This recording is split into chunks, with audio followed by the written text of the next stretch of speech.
Boa tarde, boa noite já. Hoje a gente está fazendo o programa um pouco mais tarde, né? Você e o Poder, quebrando os muros da política. E hoje a gente encerra então essa sequência de 5 programas sobre como que a gente se encontra com a política de uma outra maneira. E nesse encontro a gente vai conversar sobre educação política. Nesse momento a gente está chegando aqui de um encontro, de um dia que aconteceu com educadores políticos. E eu vou pedir para cada um que está aqui se apresentar um pouquinho e depois a gente vai seguir um pouco a conversa. Hoje, em vez de eu apresentar, eu vou pedir para cada um falar um pouquinho quem é e o que faz. E aí a gente segue uma conversa sobre o que aconteceu nesse dia de hoje e queremos envolver vocês nessa reflexão sobre o que é a educação política e o que a gente faz para transformar na prática a forma de se aprender sobre política. Bom, quem gostaria de começar? Luísa? Posso começar. Oi, eu sou a Luísa. Eu trabalho no Colab, trabalho então com gestão pública colaborativa, com parceria entre prefeitura e cidadão. Eu sou embaixadora de educação política do Politize, então por meio do Politize eu faço voluntariamente diversas atividades para levar a educação política para diversas pessoas. E é isso, então hoje eu participei do evento um pouco para contribuir um pouco com essa discussão. Eu me formei em administração pública com o meu TCC sobre educação política, então é um pouco do tema que eu gosto bastante de falar e viver assim a respeito. E sou apaixonada pelo livro do Edu, pelo Vazio no Poder, então é um livro que mexeu muito com a minha maneira de enxergar a política, assim. Então atualmente eu sou uma pessoa descobrindo os múltiplos significados que política pode ter. Então, me vejo assim nesse momento. Legal. Eu sou Denise, eu trabalho com o jogo da política, eu sou educadora, não tenho formação em política, minha formação é na área das ciências da natureza, em química, e foi um dia muito feliz hoje participar do encontro com tantas iniciativas falando de educação. E o livro do Edu, na verdade o Edu é uma pessoa muito importante nesse meu percurso, porque quando eu conheci o Edu e a gente ficou amigo, a gente começou a conversar, foi comecei a entender melhor o que é esse ser político, como eu me identifico com o meu ser político. E aí foi muito importante porque eu estava numa crise assim e eu me redescobri educadora e como que eu posso fazer o meu trabalho, tanto no ensino de ciências como no ensino da política, atuar politicamente dentro desse mundo, desse meu fazer cotidiano. E é isso.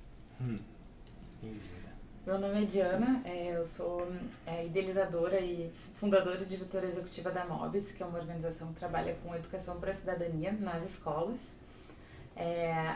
O propósito da MOBS é despertar cidadãos, né, trazer as pessoas para o diálogo democrático, que elas participem, que elas tenham o conhecimento, as habilidades e as atitudes necessárias para participar. E a gente faz isso através do desenvolvimento e da implementação de programas que promovam não só essas capacidades, mas também a motivação e a confiança das pessoas, né? E o capital social, que elas trabalhem em grupo para fazer as coisas. E a minha relação com isso vem eu sou formada em economia, fui fazer isso porque eu queria entender um pouco mais a desigualdade no Brasil, entender por que as coisas eram assim, e fui chegando de que a gente tem um entrave também, que é a nossa participação na vida pública. E aí eu fui fazer um mestrado em administração pública na Universidade de Colômbia, onde eu fui me dedicar a estudar a educação para a cidadania e como que a gente poderia fazer isso aqui no Brasil. Bom, a gente está aqui esse é o 5º programa, né? Então, primeiro a gente teve uma conversa sobre o Vazio no Poder, sobre esse livro, sobre essa base que eu tenho construído. Depois a gente conversou com uma cidadã presencial e outras virtualmente, pessoas que estão querendo fazer o primeiro passo na ação política. Depois nós conversamos sobre pessoas que já estão na sociedade organizadas querendo mudar a política. Depois conversamos com pessoas que já estão entrando no sistema político, candidatos e candidatas. E esse 5º programa é sobre educação política, sendo que todo esse percurso, né, e não só o percurso, mas o Politize, né, a organização que está aqui em parceria com o Mover-se, é uma organização de educação política. Então, esse, na verdade, é um gesto de educação política que nós estamos aqui. Mas o que é educação política? Né? Esse foi um dos assuntos do encontro de hoje. Eu queria perguntar para vocês o que ficou vivo para vocês da parte da manhã do encontro. O que é educação política? Como é que a gente pode enxergar esse assunto hoje? Eu acho que houve um consenso bem grande, assim, né, de que apesar de estar começando no Brasil a ser falado de forma mais viva nos últimos anos, é uma prática internacional em democracias maduras. E acho que houve uma convergência muito grande de que educação é trabalhar não só os conhecimentos, de conhecer o Estado, entender o que é uma democracia, o que fazem os representantes, mas também trabalhar as habilidades e as atitudes que a gente precisa para participar, né? Então, não só saber, mas também entender quais são os canais, a habilidade de dialogar, de negociar, né? Porque quando a gente tem que tomar uma decisão em grupo, a gente às vezes tem que abrir mão do que a gente quer e aceitar a decisão coletiva. Eu enxergo por aí, acho que o dia hoje foi bastante convergente nesse sentido, assim. A gente fala bastante também sobre quais são os valores, né, que norteiam essa educação e esse fazer político, né? A gente mora num país muito grande, muito diferente, né, muito diverso. Mas quais são esses valores mínimos que são comuns a todos, não importa se eu moro no norte, nordeste, sul, sudeste ou centro-oeste, mas que são valores básicos para a gente poder fazer essa política e essa democracia. Isso também foi importante. E Luísa, você que já tinha pesquisado quase todo mundo que estava no encontro, no seu TCC, como é que foi para você a experiência de olhar na prática a conversa entre aqueles que você tinha pesquisado individualmente antes? O que você observou, né, nesse encontro de novo? Legal. Então, na minha pesquisa, quando eu fui lendo sobre todas as organizações, como elas atuavam, como vocês atuavam com a educação política e quais eram os pilares, uma coisa que me chamou muita atenção era a diferença entre os termos. Então, tem gente que usa educação política, educação cívica, educação para a cidadania, educação para a democracia, letramento político. Então, tinha diversos termos e eu fiquei muito presa nisso, assim, falei, nossa, deixa eu entender se existe uma diferença entre esses termos. Então eu fui tentar colocar, dentro de cada definição, o que a pessoa estava querendo dizer. E aí no final eu falei, acho que tá todo mundo falando sobre uma coisa muito parecida, assim, se diferencia muito no quem é o público-alvo, qual a maneira que vai fazer, mas o conceito em si parece que é um consenso, assim, que ele é isso, ele é uma educação que ela é suprapartidária, é uma educação que ela não busca ser um método totalmente expositivo, não busca ser transferência de conhecimento do educador para o educando. Então, ela é uma coisa para ser participativa, para ser experiencial e etc. E aí, hoje, o que eu vi foi muito isso, assim, independente do termo que motivava a ação da pessoa, né, a iniciativa dela com a educação política, ali no encontro todo mundo estava de uma maneira muito parecida, assim, existia um propósito comum muito claro. Então, foi muito legal ver as diferentes trocas entre as iniciativas, assim. E agora, então, como é que a gente traduz, então, isso que tem essa prática em comum e esses valores? Até agora a gente está falando educação politiquês, né? Como é que a gente traduz isso para alguém que está tendo o primeiro contato? Educação política é o quê? E o que significa isso na prática, né?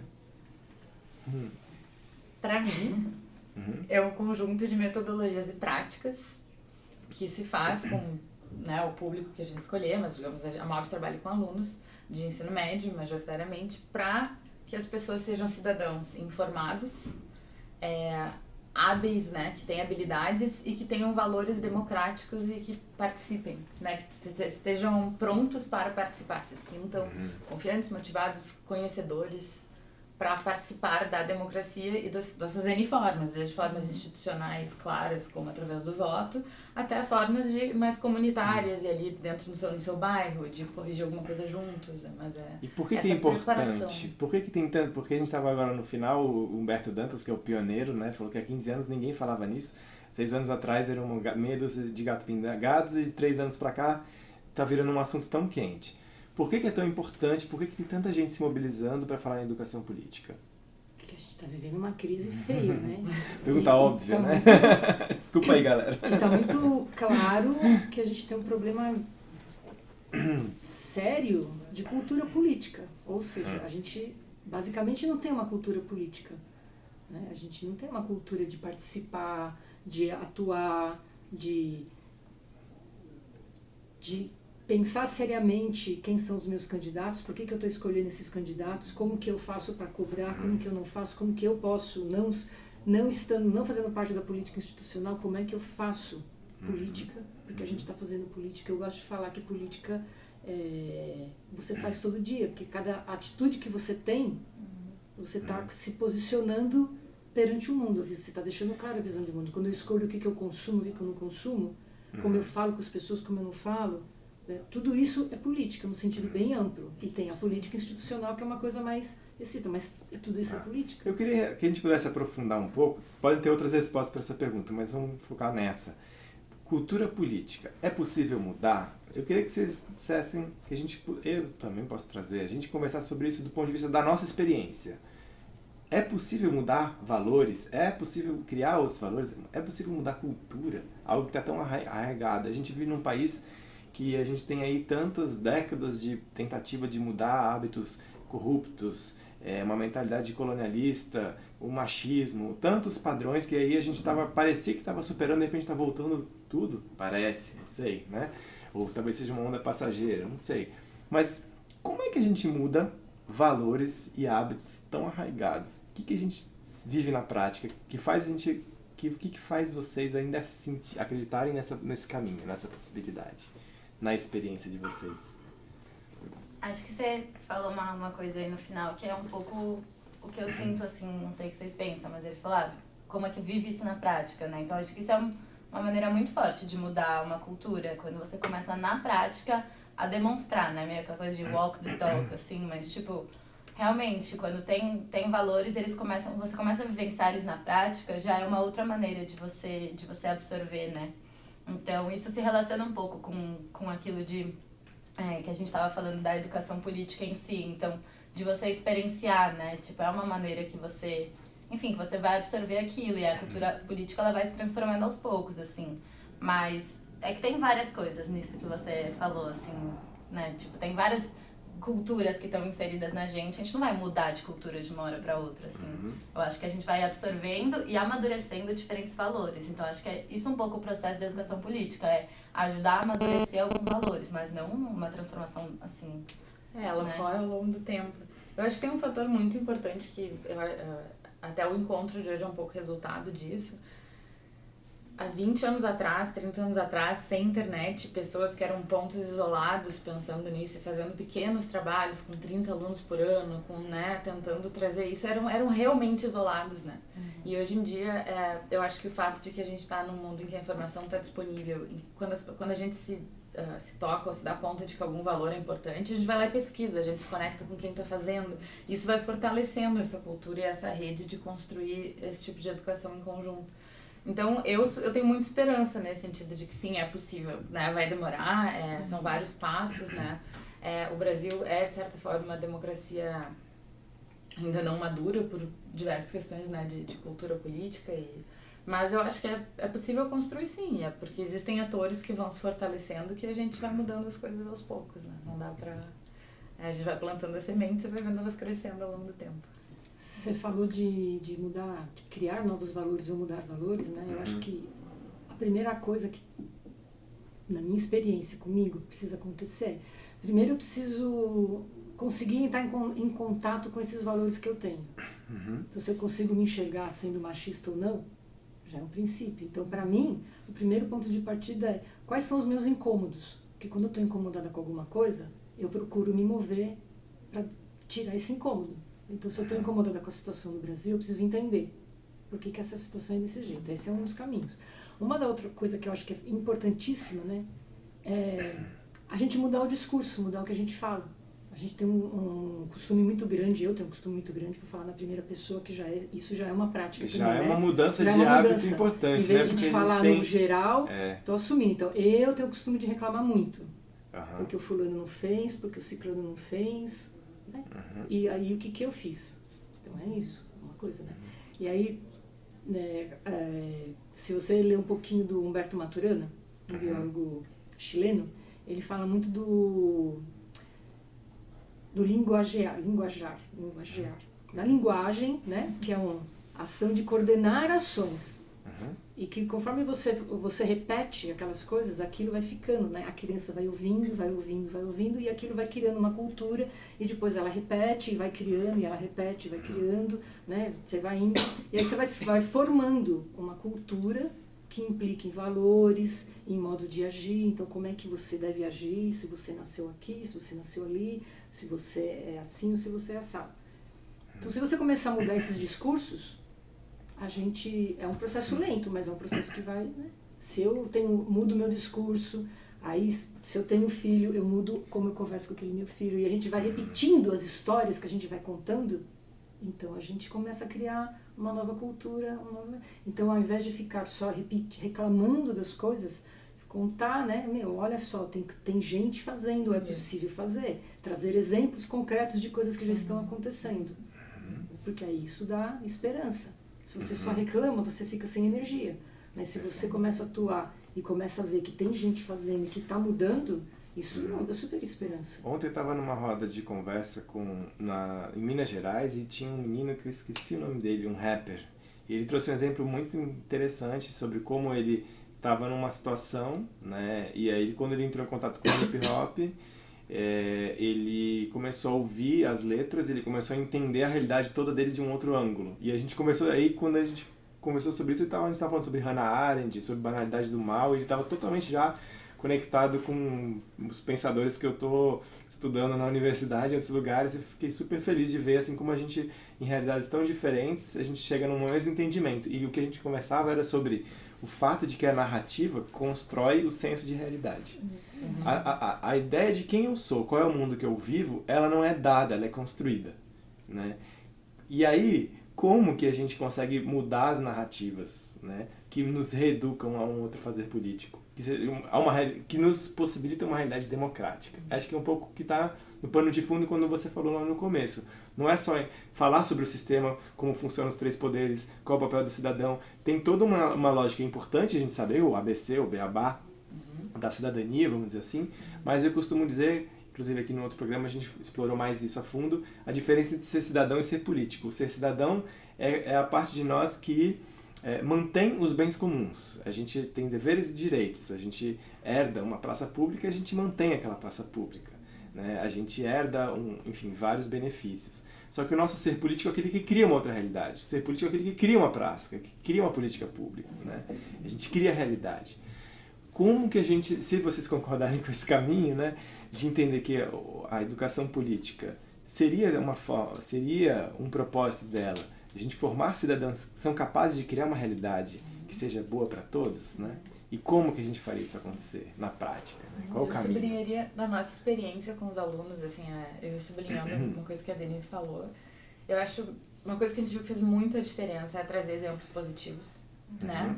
Trazer essas histórias de coisas que deram certo e pessoas que estão fazendo e que estão dando certo para conversar com os alunos. Porque aí não é só, mas tu é minha professora, tu, claro que tu ia dizer isso pra mim, né? Não, peraí, olha esse caso, olha essa pessoa que tá fazendo isso. Então a gente trouxe pessoas que criaram ONGs, juízes do trabalho, pessoas que trabalham na área pública para mostrar o que eles fazem, o que pode ser construído, né? E eu acho que ter essas... E aí a segunda questão é, para quem tá aprendendo, eu acho que ter essas mini experiências, né, de, tudo bem, quando a gente fala pela primeira vez, tu pode influenciar o Congresso, as pessoas dizem, mas isso é muito longe, eu não faço diferença. Mas se a gente trouxer para a realidade mais próxima e mostrar o funcionamento de uma assembleia e tentar replicar aquela assembleia do ambiente escolar, né, e mostrar como é que essa relação, a experiência positiva no nível micro, ela é definitivamente carregada posteriormente para a vida da pessoa, porque ela passa a confiar na capacidade que ela tem de realizar mudança. Então, ela tem uma experiência positiva dentro de uma comunidade pequena, ela passa a carregar aquilo. Então, eu acho que, no mínimo, essas duas coisas, eu acho. Dar essa prática, que a Luísa mencionou, né, também, de vamos experimentar isso no nível micro e vamos trazer exemplos positivos. Essas são coisas que a gente vê que fazem muita diferença no processo educacional. Me fez pensar no que você falou hoje, Denise, achei muito interessante, que você já viu outras vezes você falando isso. Você está chegando na educação política não no lugar da política, mas no lugar da educadora. E está levando esse jogo da política para as escolas, né? Como é que você observa essa experiência micro na prática com o jogo da política, com esse olhar de educadora que você já tem de tantos anos de educação, né? E que está chegando na política? Como é que você vê essa transformação acontecendo? Nossa, é muito interessante, porque toda vez que a gente faz a oficina do jogo da política, a gente vê as pessoas, o brilho nos olhos das pessoas, porque elas vão descobrindo, primeira coisa, né, todo mundo cai na real de que, cara, não sabe nada. Né? Então o jogo da política, para quem não conhece, são jogos de simulação onde você entra no papel do prefeito, do vereador ou de um juiz, por exemplo, para entender o executivo, o legislativo e o judiciário. Então você coloca as pessoas para viverem situações, né, que são fictícias, na verdade, mas que depois tem um passo para o concreto, para o real, como vamos fazer agora de verdade. Então as pessoas se sentem capazes, se sentem motivadas, elas percebem que elas não sabem nada, né, e aí você vê, e isso é muito legal, porque a gente vê jovens desde, 10 anos de idade, que já jogou com a gente, até jovens de 80 anos de idade, e todos se envolvem. Porque fica muito claro que, é possível se envolver e que a gente tem obrigação de se envolver. Mas uma coisa que eu acho que também é importante de falar é que você começa a perceber, né, as pessoas vão jogando e elas começam a perceber que a gente precisa discutir e conversar sobre que cidade que eu quero ter, que estado que eu quero ter, que país que eu quero ter. Então, quando você vai brincar no executivo de distribuir o orçamento, fica bem claro onde eu vou colocar o dinheiro. E aí, né, dependendo do grupo com que você está, e da faixa etária também, óbvio, né, porque quando você joga com crianças, a profundidade é uma, quando você joga com o pessoal que já é educador ou que já está envolvido em algum movimento, a profundidade é outra. As pessoas começam a discutir, olha, se eu investir mais aqui, eu indiretamente vou estar resolvendo problema de segurança, vou estar resolvendo problemas aqui em várias áreas. Então as pessoas começam a perceber, sabe, o que é esse bem comum que a gente está falando, né, que na política é essencial. Então se a gente não levar essa conversa do que é o bem comum, eu vou ficar sempre assim, não, se eu moro num condomínio que é cercado, que é seguro, e o meu carro está lá fechadinho, com isso filme blindado e tal, tá tudo bem, tá tudo certo. Isso não é bem comum. Bem comum é você poder andar com o teu carro aberto. E você poder andar na rua sem ter medo. E você não precisar morar atrás das grades. Isso é bem comum. Né? Então a gente precisa discutir isso, porque se a gente não discutir isso, a minha educação, tudo bem, eu sei como o legislativo funciona, como o executivo funciona, como o judiciário funciona, mas eu vou estar vivendo sempre do mesmo jeito, a gente não vai mudar. Nem o país, nem a nossa cultura política. Então a cultura política precisa passar por isso também. Como é que você vê, Luísa, essa conexão da teoria com a prática? Né? Porque, de certa forma, você estava na universidade pesquisando numa realidade mais teórica, vamos assim dizer, e você foi se encontrando com essa prática política. Como é que foi descobrir essa conexão e o que você vê de valor nessa prática que traz uma teoria consigo? Como é que é esse caminho para uma reeducação política que junta essas duas coisas? Tá, eu vejo que é um caminho um pouco duplo, assim, nos dois lugares tem muito a aprender, assim, então eu acho que realmente, talvez uma grande coisa para se olhar agora é a conexão entre a teoria e a prática. Então a gente vê que tem diversas pessoas estudando, por exemplo, metodologias de ensino. E aí falando qual que é o impacto dessas metodologias e tal, e aí dentro de um lugar elas estão lá estudando, escrevendo a metodologia. E tem as outras pessoas fazendo coisas e descobrindo uma metodologia que às vezes é até a mesma. Só que, tipo, como eles não estão conversando, as duas pessoas vão ter um trabalho muito grande, né? Que aqui é ficar pensando o que seria bom e estudando por tal motivo que seria bom. E aqui é, nossa, testei e vi que não deu certo. Testei, isso deu certo, isso aqui deu certo. Então, acho que existe um pouco essa necessidade de prática, assim. E aí uma coisa muito legal de misturar também a teoria com a prática, e tem a ver um pouco com o que você comentou hoje no encontro, mas um pouco dessa necessidade de uma educação que desperte para um olhar integrado das coisas, né? Que é um pouco o que você falou agora, a pessoa vai entender que se investir nisso vai afetar a saúde, vai afetar a segurança e etc. Então, como que a gente consegue pensar, principalmente dentro da política, como que as coisas estão conectadas entre si, como que a gente consegue ter esse olhar integrado do todo, né? Porque é isso, eu posso pensar aqui que eu nunca fiz política na vida e que eu não gosto de política, e que eu não participo e que blá blá blá.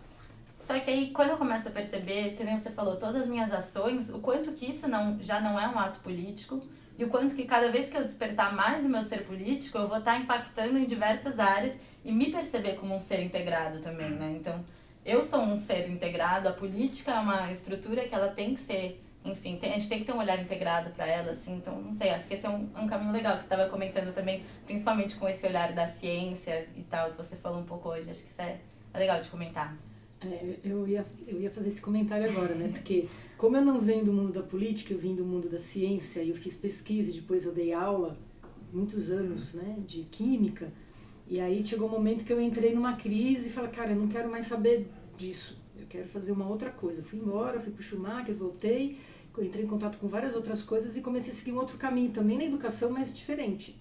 E foi o jogo da política, foram as conversas com o Edu, foi toda essa história de me redescobrir como o meu ser político como educadora, que eu comecei a perceber que, cara, boa parte dos problemas que a gente tem para resolver, eles estão conectados com a ciência. Né? Tanto as soluções, como a falta de soluções, como os problemas.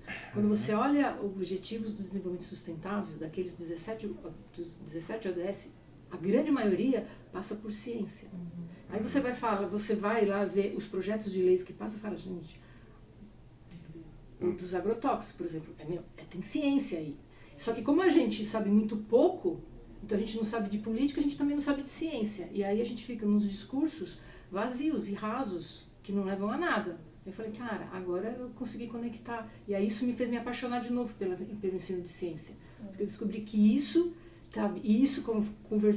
entendendo como as leis são feitas, entendendo como o orçamento é distribuído, olha só que riqueza, porque não dá para eu falar de uma coisa, entendeu? E esquecer totalmente a outra. E não dá só para falar só de uma ou só de outra. Por isso que eu falo, né, cara, não dá para você fazer educação sem fazer educação política. As duas coisas andam juntas. Então, se você faz educação de verdade, o ser integral, automaticamente você está fazendo educação política, mesmo quando você não está falando de política institucional, mas você está fazendo educação política. Você está ajudando as pessoas a enxergarem para o mundo de uma outra maneira. Então, se a gente precisa mudar a cultura política, a gente precisa resolver uma série de problemas que parece que não tem fim, que não tem solução. A gente quer mudar a política, a gente precisa ter uma nova visão de mundo.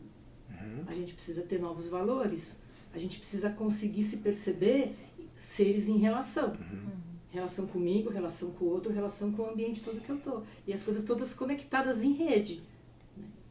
Então vamos olhar um pouquinho para vocês como seres em construção, em relação, em conexão à rede. Diana, conta um pouquinho como é que você foi se construindo nesse caminho. Como é que, por trás desse fazer, da organização, da causa, como é que foi o seu caminhar e qual o sonho que foi te movendo a estar por onde você está indo? Eu vim de uma família, eu acho muito, que me fez sempre, me deu oportunidades de educação muito boas, mas sempre um olhar para o mundo, assim, e para o que estava acontecendo em volta de mim, assim. Eu sempre tive muita, extremamente explícito para mim e pelos meus pais, o quanto eles tinham batalhado para eu ter uma boa condição de vida e uma educação, e o quanto isso não era uma realidade para muitas pessoas. E avós que faziam muito pela comunidade. A minha avó trabalhou com educação, trabalhou como assessora da Assembleia Legislativa, e então esse prestar atenção ao outro e à política era uma coisa muito forte dentro da minha família. E eu sempre cresci muito sensível à desigualdade, sempre foi uma coisa que me incomodou muito no Brasil. Eu ia viajar, eu via países em que, como tu falou, a gente pode andar na rua, a gente pode sair de noite, isso não tem problema. Eu voltava pra cá e via pessoas, principalmente nos anos 90, agora isso tá voltando a acontecer muito. Muita gente dormindo na rua, muita criança sozinha, e isso me machucava, assim. E eu fui estudar economia porque eu queria entender sobre como é que as variáveis, o que a inflação tinha a ver com orçamento público, o que o orçamento público tinha a ver com política de implementação, o que tinha a ver com taxa de juros. Eu queria entender essas variáveis sociais e econômicas, como que elas andavam. E eu fui começando a ver que os problemas que a gente tinha no Brasil, eles eram muito mais só uma questão de investimento, de consumo, de variáveis econômicas clássicas. Eles tinham a ver com governança pública, com como que a gente está governando os bens públicos, o que é comum, e por que a gente não está conseguindo investir só uma taxa de uma forma que gere bem-estar. E aí isso me lembrou muito, isso não saía da minha cabeça, e sempre voltava às reclamações, eu via as pessoas reclamando. Isso me cansava demais. A eterna reclamação, né? O eterno se colocar como cliente, como vítima, e nunca se colocar como protagonista, como alguém que tem responsabilidade pela realidade. E eu via que faltava essa percepção, essa educação sobre o público, assim. E aí eu me lembrei muito, eu me formei no ensino médio nos Estados Unidos, e lá eu tinha tido disciplinas, né, de governo e leis, de simulação a gente fazia simulação de júri, então a gente atuava como advogado, como juiz, como, né, a gente tinha a oportunidade de aprender sobre economia, sobre eventos atuais, então essa parte de ciências humanas, de conhecimento, era muito forte na escola onde eu passei, e aí foi ficando óbvio, assim, pra mim, como que... E chegou uma hora que eu cansei também, eu falei assim, eu não quero mais fazer parte de rodas de conversa e reclamação. E eu não reclamava, me proibia de reclamar. E eu falei, eu vou direcionar toda a minha energia de reclamação para ação, para o que eu posso fazer. E aí eu comecei a pesquisar e, enfim, eu saí, depois de um tempo de pesquisa lateral no trabalho, eu resolvi, bom, agora eu tô na hora da virada. Eu fui fazer o mestrado. E aí, bom, aí foi.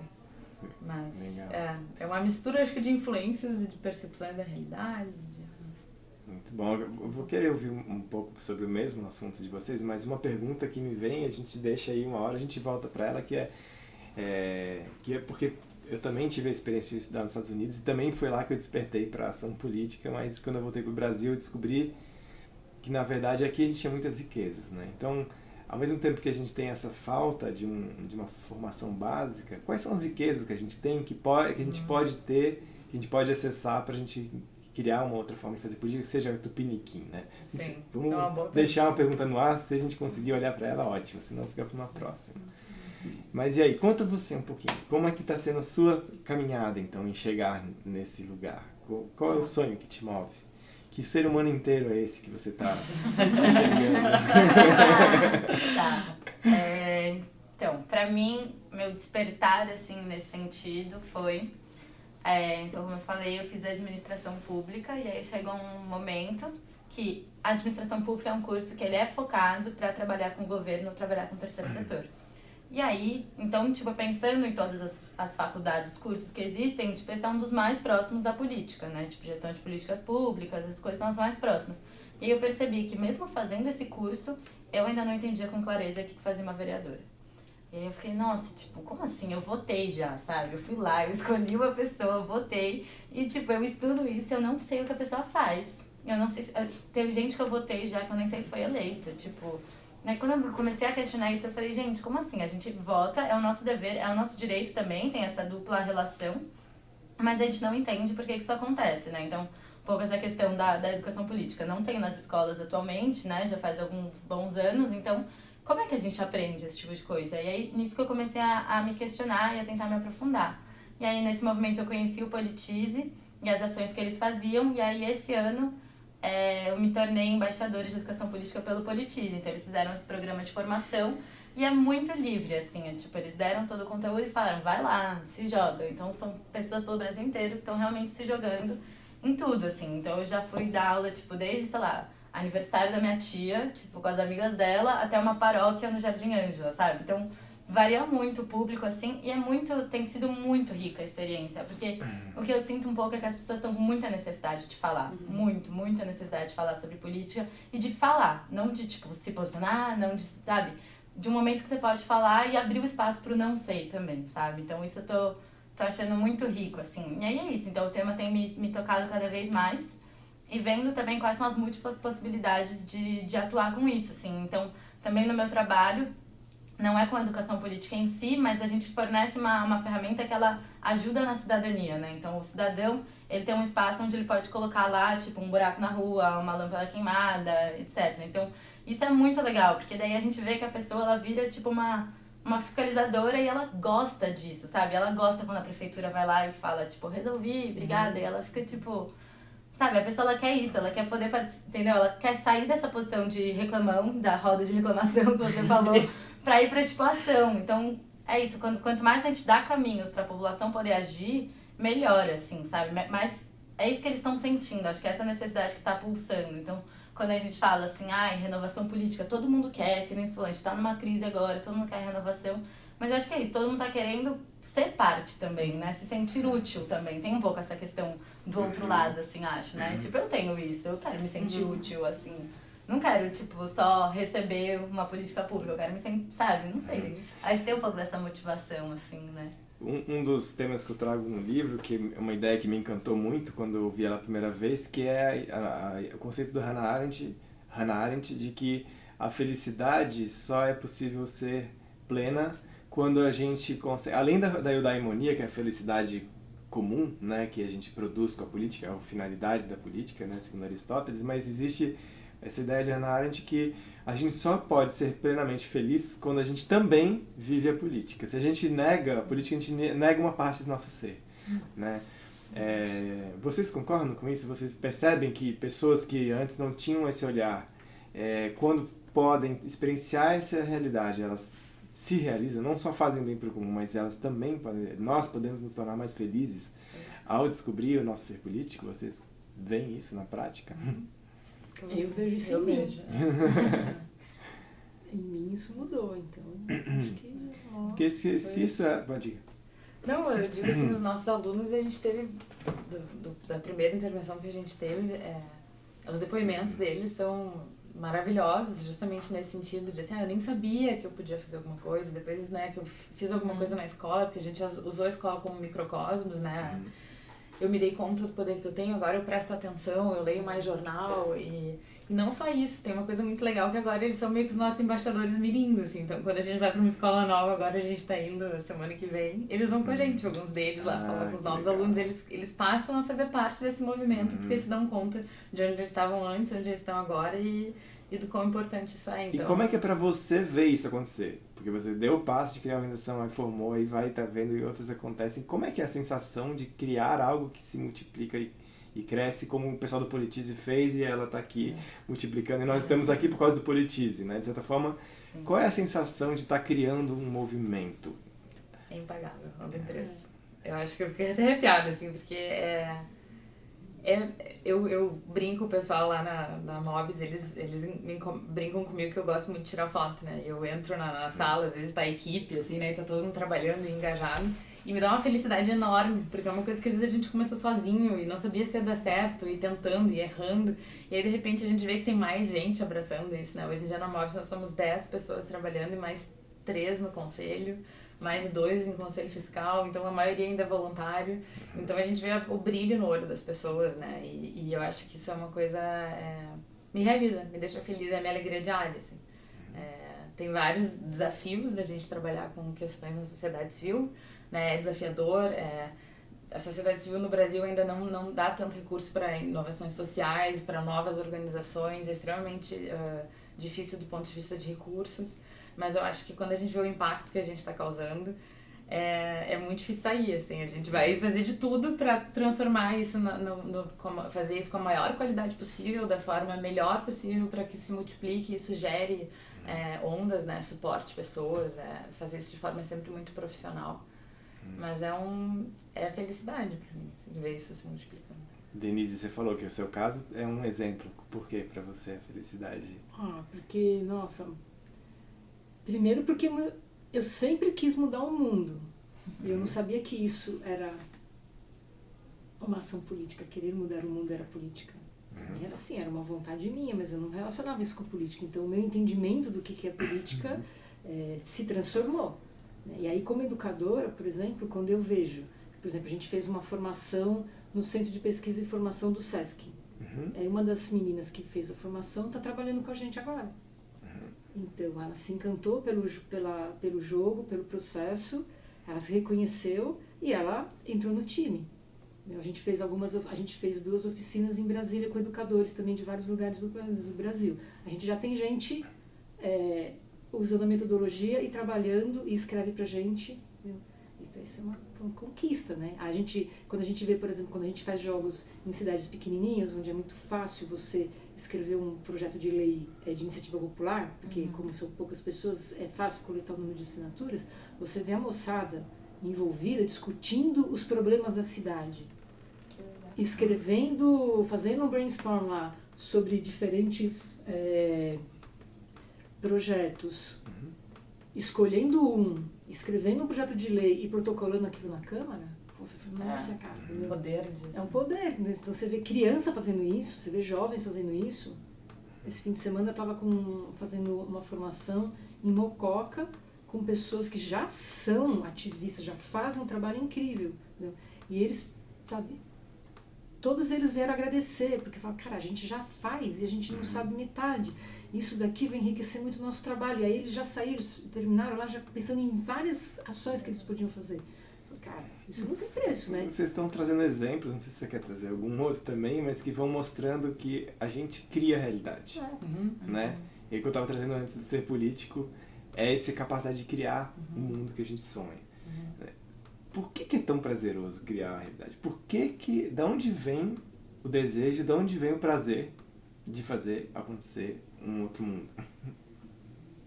Eu acho que vem muito disso que a Luísa falou, assim. A gente não quer ser só cliente, né? O ser humano. Eu acho que a gente quer imprimir algo ao mundo, né? Eu acho que isso é uma...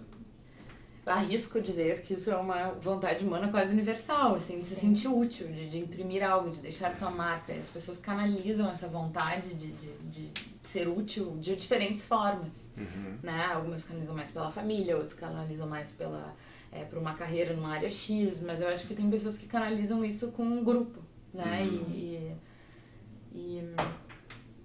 Eu não sei, eu acho que vem disso, assim, dessa vontade natural do ser humano de querer fazer algo mais além de si mesmo, assim, né? E de que realmente acho que a gente vive de uma forma muito isolada hoje em dia, né? A gente não vive mais em pequenas comunidades, a gente vive em grande, né? Maior parte da população hoje em dia já é urbana, muitas grandes cidades, e a vida é corrida, a gente se sente muito isolado. Só que quando a gente fala em trabalhar questões políticas, a gente necessariamente fala do coletivo. E eu acho que isso traz uma dimensão que tá meio esquecida no nosso cérebro humano, assim, de como é trabalhar em conjunto, e é tão gostoso trabalhar em conjunto com as pessoas. A gente parece resgata uma parte de nossa casa perdida, eu acho. né? E que é da nossa natureza. E que é da nossa natureza. A necessidade de viver em coletividade. Exatamente. Assim. Então, isso eu acho que vem um prazer daí também, né? De discutir junto, de estar junto, e isso, eu acho que isso emerge nesses momentos também. Eu diria também que, para mim, pelo menos, é uma coisa bem forte, é a possibilidade de estar criando um mundo mais bonito,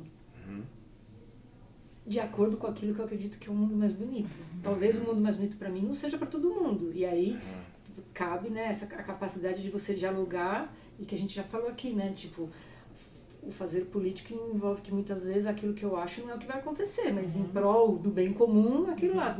Mas essa, sabe, cara, você tá fazendo, nossa, cara, eu tô criando um mundo mais legal, minha vida vai ser mais legal. Eu acho que isso E é tão bom ver de ser vítima, né?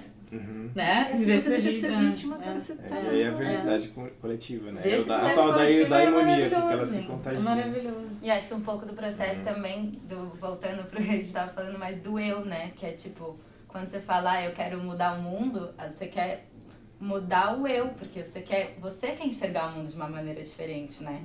Então, às vezes, você só vai mudar o mundo, de fato, quando, tipo, a transformação é lá dentro, assim, né? E aí, isso traz um pouco também...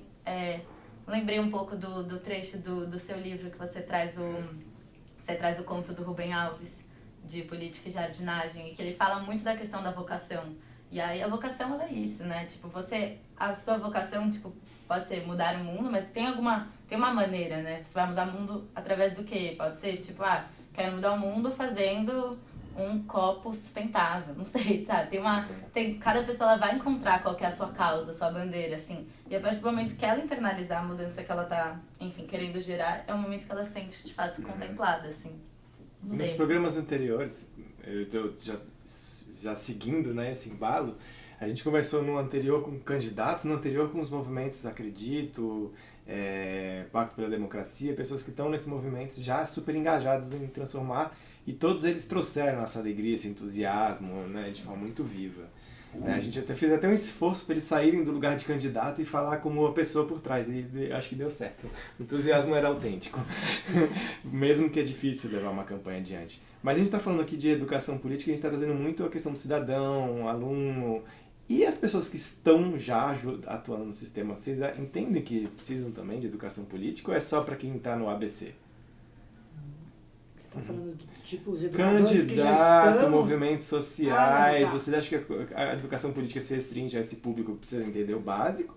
Ou vocês entendem que tem um outro lugar também para a educação política acontecer? Essa pergunta eu trago já com a minha resposta, que eu entendo que a educação também tem uma parte que é reeducação, né? Eu acho que quem já se entusiasmou e vai adiante, muitas vezes vai fazendo no piloto automático, e a gente vai reproduzindo todo um sistema inconscientemente de crenças, de hábitos, e que se a gente não transforma, por isso você está falando da mudança de si, se a gente não olhar para como a maneira herdada funciona em nós no piloto automático, a gente vai entrar no sistema e vai reproduzir o mesmo sistema de pensamento, né? Então, não sei se houve esse assunto no encontro, que eu não participei dele todo, mas se vocês viram algo a respeito de transformar os agentes que já estão engajados, e vocês sentem essa necessidade? Eu sinto total. Cada vez que eu vou na Câmara, eu saio de lá me sentindo muito mal, E eu olho assim e falo, cara, se a gente não educar e não transformar essas pessoas que estão aí, você não muda. Como é que a gente reeduca quem já está lá? E não só necessariamente quem já está no sistema, mas os ativistas, os movimentos de sociedade. É possível promover educação para quem acha que já sabe? Eu acho que tem pessoas fazendo isso no Brasil, né? Hoje estava presente no evento onde a gente estava, a Renova BR, né? Que estão trabalhando com pessoas que querem ser candidatos, né? E tem um programa de educação para essas pessoas aprenderem sobre a vida pública. Né? E tiveram um super sucesso agora. Tem o Renove, que eu conheço também do Rio de Janeiro, né? Que é a rede de novos vereadores. Que eles trabalham também com quem já foi eleito, né? Isso, fazem um trabalho de educação para essas pessoas que estão recém-ingressadas na vida pública, né? Então eu acho que definitivamente no Brasil tem pessoas que estão encontrando essas oportunidades. A RAPS, né, a Rede de Ação para a Sustentabilidade, faz um trabalho também de educação com pessoas que querem se candidatar. Então eu acho que tem sim organizações no Brasil que encontram esses espaços e que se estão encontrando esses espaços e tem demanda e tem gente sendo formada é porque tem gente que quer aprender, né, que está disposto. Então acho que sim, temos bons exemplos já, né? Legal. E olhando para esse campo de educação e práticas que a gente está vendo, né? E, enfim, hoje também se falou um pouco de práticas fora do Brasil. Não sei se alguém fala, acho que o Dantas falou isso também, né? Que muita coisa que a gente está fazendo aqui já também acontece fora e tal. E aí, voltando à pergunta existe algo tupiniquim, né? Algum brasileiro? O que será? Existe algo que é, né, realmente nosso, que a gente pode valorizar? Um dos movimentos que eu participo é o Fórum do Amanhã, né, que ele propõe reunir inteligências e talentos para a gente sonhar um Brasil digno de ser sonhado e encontrar caminhos para realizar esse sonho. Eles estão todos convidados a participar em novembro, último final de semana, eu acho, de novembro. Mudou a data? Vai penúltimo, então, 22 a 25. Ixi, já vejo isso. Eu vou publicar a data aqui na conversa do chat. Eu achava que era no começo. Não, final de novembro, em Tiradentes, né?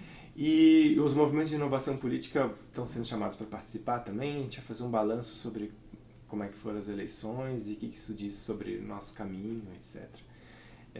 Mas a pergunta desse ano do Fórum da Manhã é justamente essa de quais são as riquezas brasileiras e como melhor distribuí-las, né? Que riquezas são essas que a gente tem hoje, que a gente pode, cuidando do nosso jardim, né? Se o nosso país é um jardim, né, e a política é uma prática de jardinagem, o que significa fazer essa jardinagem, né, no nosso país com a nossa fauna, a nossa flora? Que virtudes são essas? Que valores são esses? Que práticas são essas? Que talentos são esses? Que recursos são esses que a gente tem, que a gente precisa aproveitar mais e colocar em prática para cuidar do nosso país? E a gente vai terminar a conversa com essa pergunta aí, tem mais 10 minutos de conversa. Pode ficar silêncio também, se a gente quiser. Refletir. O que me deixa muito triste, que é uma coisa que eu acho que a gente... É o capital humano que a gente, de certa forma, não aproveita a nós mesmos pela educação da forma como ela está hoje em dia no Brasil, né? No ensino, até o ensino médio, principalmente. Que as condições das escolas públicas, assim, são as oportunidades que a gente tem de dar para as pessoas e de criar coisas, e quando a gente fala com os alunos do potencial que tem ali, que deixa de ser aproveitado. Então eu acho que tanto pro bem comum quanto pro bem deles, da vida deles. E eu acho que ali tem um jardim enorme, assim, e a gente precisa também cuidar das pessoas que cuidam dos alunos, a gente precisa estar do lado dos professores que estão na escola pública, a gente precisa ter mais infraestrutura para eles, ter mais apoio pedagógico. Tem muita escola que é o professor e se der alguma coisa errada, se ele faltar, não tem... Se algum aluno passa mal, não tem um apoio... alguém da coordenação pedagógica porque está faltando, não tem psicólogo, não tem nada. Tem muita escola tá caindo. A escola onde a gente começou, vários problemas. Então, olha o que a gente está desperdiçando como país. A gente potencial. tem escola que não tem banheiro. Não tem banheiro. Na escola onde a gente começou, os alunos levam seu próprio papel higiênico. Os professores usam o próprio salário para pagar pelas impressões, se eles precisam, né? Imprimir alguma coisa porque a escola não... Estamos jogando fora. Né? E pra mim é um jardim que a gente não tá cultivando. A gente não tá nem adubando, nem tá regando, não tá fazendo nada. Tá deixando lá secar. E o que a gente teria disponível para mudar isso? O que a gente teria ou o que a gente tem? O que a gente tem? E aí até trago um outro tema que eu ia puxar, esqueci de falar no momento anterior, que a gente vive um momento onde a emocionalidade é muito densa, né? Ela nos afasta muito da política, tem muita raiva, muito desespero, muita descrença, muita tristeza, tem muita desesperança. A gente vive tomado por uma emocionalidade que nos paralisa. Você acabou de trazer um pouco essa, tipo, putz, tá tão, né? E o que a gente tem que a gente pode também atravessar esse muro, que é quebrando os muros da política, né? Como é que a gente atravessa esse muro da realidade, mas também da emocionalidade que nos paralisa diante? Pergunta difícil, Já né? que eu fui tão desesperançosa, é uma coisa que eu acho que tem uma oportunidade. Assim, a gente não precisa esperar que o poder público resolva todos os problemas. Nós, como cidadãos, a gente tem formas informais de participar. E eu acho que a cultura, por exemplo, como eu falei da escola, eu vou dar uma resposta para essa questão da escola também. Eu acho que trazer os pais mais para dentro da escola, fortalecer a comunidade escolar, é uma coisa que faz muita diferença para todos que estão envolvidos naquela comunidade. Para o aprendizado dos alunos, para o bem-estar dos professores, para a satisfação dos pais. Eu acho que fortalecer essas comunidades locais em torno das escolas é uma coisa que gera um bem para todos, porque aquela escola, quando as pessoas se apropriam no sentido bom da palavra, né, não de excluir outros do uso, mas de dizer, olha, isso aqui é um bem comum, é um bem nosso, nós temos que cuidar dele, eu acho que isso vai gerando ciclos positivos com aquele lugar, né? E isso pode muitas vezes suprir recursos que a gente não tem em orçamento público formal e que não chegam, mas que a gente vai criando as soluções ali, né? E então eu acho que aproximar a comunidade escolar, trazer os pais mais para perto da escola, é uma coisa que sempre que eu ouço os relatos das pessoas que estão em escolas em que isso é feito, são relatos muito positivos. E tá junto, é um exercício também de cidadania em si, né? Acho que a gente também tem um ecossistema de organizações do terceiro setor, organizações de impacto, que está crescendo, né? E está recebendo mais atenção. Então, quanto mais fomentar esse ecossistema também, essas organizações, mais o impacto chega na escola que não tem papel higiênico, na escola que não tem banheiro. Acho que então é um outro, talvez é um caminho que a gente tem que regar também. Nesse sentido, um dos ecossistemas que eu acho mais interessantes no Brasil é justamente o que cuida da primeira infância, né? Tem o Instituto Alana, Instituto 0 a 6, Fundação Maria Cecília Vidigal, tem uma rede de organizações que estão especializadas, que juntam educadores, médicos, pedagogos, todas as áreas, assistentes sociais, todas as áreas necessárias para cuidar da primeira infância, né? E o Brasil está dando um exemplo nesse processo interatores de como você juntar os diferentes, né? E justamente ou seja, a possível resposta para essa pergunta que eu traria é o seguinte, de que a gente vê muito o lado sombrio de ser um país que tem essa a cordialidade, né, e do personalismo. A gente já diagnosticou toda a sombra, mas tem um lado luminoso também da cordialidade. Nós somos um país que a gente se permite tocar os nossos corações, a nossa essência de uma forma que não acontece muito, como nos Estados Unidos eu tive muita dificuldade lá, porque eu não conseguia ser visto como quem eu era. Então, mas isso a gente não explora, eu acho, o lado luminoso disso. Nós somos um país que, por mais que temos racismo, preconceito, desigualdade, ignorância e raiva, em algum lugar a gente tem uma apreciação da diversidade. A gente não é um jardim de pinheiros todos iguais, a gente é um jardim com jabuticabeira, com mandioca, é um jardim diverso, é uma sociedade que de algum lugar valoriza a sua própria diversidade, e isso tem a ver com o afeto. Quando você traz essa questão da comunidade, como é que a gente junta a comunidade se tem tanta negação? Eu acho que porque a gente ainda não aprendeu a ver o lado luminoso da nossa afetividade. Como é que vocês veem isso? Vocês acham que a gente pode trazer, né, na educação política o afeto como um tema de real construção do sujeito político? Eu acho que não só pode, como deve. Acho que é uma coisa muito interessante que você falou, porque acho que um dos caminhos que eu acho que a gente poderia seguir é o da gente assumir que a gente é brasileiro e que a gente gosta de ser brasileiro, e que o Brasil é um lugar legal, um lugar incrível. O mundo inteiro olha pra gente falando, vocês são demais, e a gente olha só, se a gente é lixo, lá é que é legal. A gente tem 1 milhão de oportunidades aqui, dá pra fazer tudo. A gente acha que Porque ser vira-lata é ruim, né? Mas, pô, vira-lata, cara, eu tive já 3 vira-lata na minha vida, cara, acho mais divertido. Tem esperto, se vira pra tudo, né? É um barato ser vira-lata, né? Por que não assumir o lado luminoso da nossa vira-latice? Então, aqui a gente tem espaço pra criar. Uhum. Então, cara, a gente precisa... Eu gostei, teve um Roda Viva que foi só sobre educação. Senti falta de não ter gente do governo ali no meio. Mas tinham várias fundações que estão trabalhando seriamente para fazer uma educação, para melhorar a educação, em especial a educação pública. E um deles, eu não lembro agora quem foi que falou, que disse que a gente precisava parar de olhar a educação apenas como um aspecto do investimento social, ou né, e olhar a educação como uma coisa econômica, cara. Se a gente olhar para a educação como se a gente mudar a educação, a gente muda a economia, e muda. Então, acho que isso é básico. Então, cara, a gente assumir que a gente é brasileiro, a gente assumir que o Brasil é um lugar incrível, entendeu? A nossa diversidade toda, ela está totalmente alinhada com a biodiversidade que a gente tem. A gente é um dos países mais... que tem uma diversidade natural, né, da natureza, se não maior, dos maiores. Mas aí a gente quer copiar modelos de lugares onde isso não é verdade. Cara, então a gente precisa, cara, vamos assumir que a gente tem essa diversidade, que a gente tem todas as cores, todos os gostos, todas as religiões, e o que a gente pode criar disso? Porque essa é a realidade que a gente tem. Não adianta querer fazer de conta que é do jeito que é na Europa, porque não é. Aí toda vez que a gente traz modelo de lá, a gente aqui não funciona, porque não é, entendeu? E eu acho que isso, um ponto que a Denise tocou, que eu acho que é...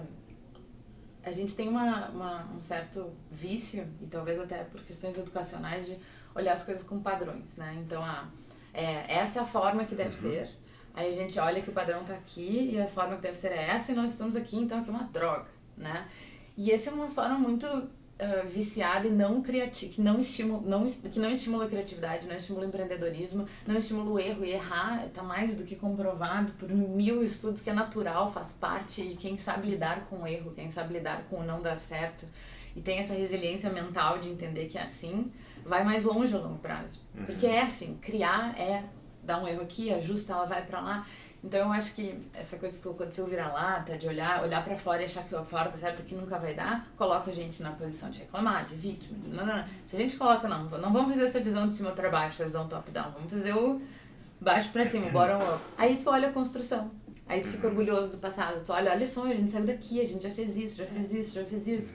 Aí a gente se dá um tapinha e, pô, tamo indo. E aí tu não para. E aí tu entende, não, tudo bem, erramos, mas vamos continuar. Então eu acho que esse olhar de orgulho, de olhar o que a gente já fez, ou o que a nossa comunidade já fez, ou, né, o que o nosso país já fez, e olhar os exemplos positivos, né? Perder mais tempo estudando quem tá fazendo bem e olhando para quem tá dando exemplo positivo é uma coisa que eu acho que faz muito pouco, a gente tinha que fazer mais. A gente tinha que botar mais luz em quem olha só que legal essa pessoa. Nosso tempinho tá acabando. Foi mal. Mas não, o que acho que a sua fala, e a gente faz uma última rodada rápida, mas essa fala me trouxe assim, cara, meu encantamento com a educação política e com o tema da cultura política, que é a minha causa desde os 20 anos de idade, é justamente na possibilidade da gente criar a nossa realidade não só do ponto de vista de fazer uma coisa que acontece, mas do ponto de vista de a gente moldar, transformar a nossa forma de ver a realidade e de pensar e de sentir o mundo, né? Então a gente pode, pela educação política, encontrar um campo também da gente se redesenhar nos nossos valores, nossas crenças, e inclusive é pela educação política que a gente pode chegar e falar, gente, essas referências do passado, vamos abandonar e vamos construir novas, vamos construir um outro senso de direção para caminhar, vamos assumir um outro caminho que a gente pode assumir, né? Eu acho muito encantador a gente poder estar aqui só considerando essa possibilidade, refletindo que não é algo que é abstrato, é o que a gente já vive, né? E a gente poder lapidar o nosso fazer juntos e caminhar juntos. Acho que essa caminhada juntos que é a grande riqueza de estar aqui. Estou muito feliz com essa conversa e a gente fecha cada uma de vocês compartilhando como é que você se sente desse encontro e última palavra que você queira dar antes da gente encerrar. Eu quero Vai lá. Não, estou super feliz, super feliz de estar aqui, um privilégio ter sido convidada para estar aqui. E aí a última fala que eu queria fazer é que o que você acabou de falar agora sobre padrões me trouxe à mente o seguinte, cara, se a gente voltar a olhar para a natureza, e para nossa natureza em especial, que é altamente diversa, a gente vai ver que, cara, A diversidade é uma riqueza e que a gente pode fazer muitas coisas de maneiras diferentes. A gente fala de padrão porque a gente quer só um padrão que foi imposto. Mas olha na natureza, tem inúmeros padrões. Então, olha um pouco mais para a natureza, vamos aprender com ela. Ela está ali, tô falando para gente. Que resiliência é diversidade e que não existe só um único jeito de fazer. É só isso. Obrigado, Denise. Obrigada a vocês. Eu queria agradecer também. Hoje foi um dia extremamente feliz, né, inspirador estar com tantas pessoas. Eu acho que se fosse 10 anos atrás, como o Humberto mesmo mencionou, a gente tem que catar um ali, outro lá. É tão bom ver tanta gente fazendo isso com propósito, de maneira séria, né, olhando para o bem comum e construindo conhecimento, habilidade, multiplicando. Eu estou muito feliz com tudo isso que está acontecendo. Acho que várias pessoas fazendo isso, a gente tem uma condição muito melhor de ampliar ainda mais o trabalho. E obrigado pela oportunidade, é muito inspirador estar aqui. Eu espero que todas essas iniciativas que a gente está vendo por aí floresçam cada vez mais. Obrigado, Diana. Boa viagem de volta e que Porto Alegre volte sempre aqui, quando a gente puder. Também tô muito contente com o dia de hoje, assim, muito agradecida.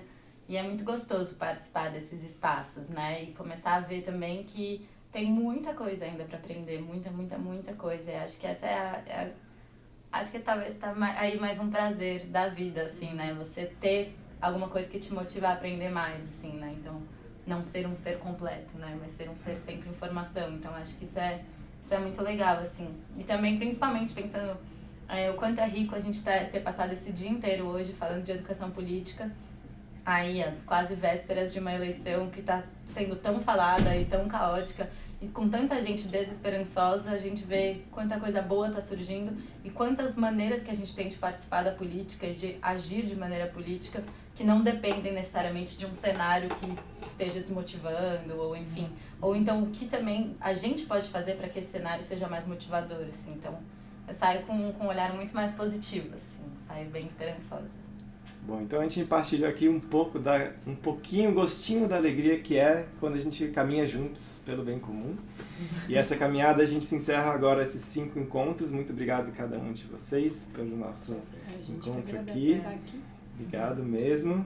E agradecer também então ao Politize pela oportunidade de nós realizarmos esse encontro, a Luíse e toda a equipe do Politize e o pessoal do Comover-se, aqui o Gui, André, Maurício.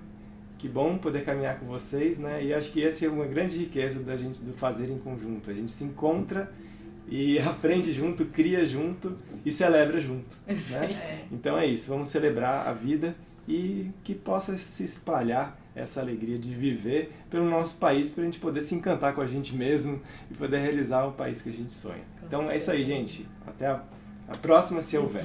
Um abraço para vocês. Obrigado.